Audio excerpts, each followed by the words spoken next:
Hey everybody, so I'm back with another vlog, and this topic is about an ongoing problem I've seen over the years that was again highlighted today in my classroom. So the topic of the day was leadership, and before we got into class discussion, I asked my class of 30 students to raise their hands if they view themselves as leaders. And only 6 students raised their hands, so 20%. And to me, this is a problem. Too many students don't see themselves as leaders. And I think if we can change student thinking when it comes to leadership, we really can transform the school setting. Because once school becomes a place where students are expected not only to learn, but also lead, then we'll have fewer classes filled with apathy and more classes filled with the right energy needed to fuel learning and growth.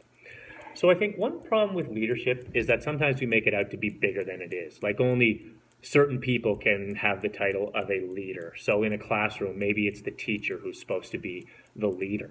And secondly, when we think of leadership, we often think of somebody with a skillful ability to positively guide, motivate, or influence other people. So today I want to take a slightly different stance on leadership and say that the greatest leader you can be is the leader of your own life. And here's why. The decision to do your best is a personal leadership decision. All you can ever do is your best, but you can always do your best.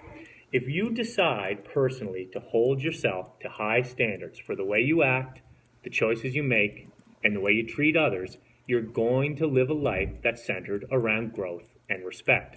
And that's a dynamic combination, and that's brought out through personal leadership. So teachers and parents and coaches, they're also leaders, and they can offer tremendous external motivation and support.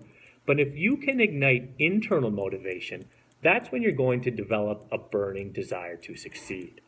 So with high personal standards for learning, you're more likely to accept challenges, push through setbacks, ask questions, develop relationships that can help you, and tap into resources.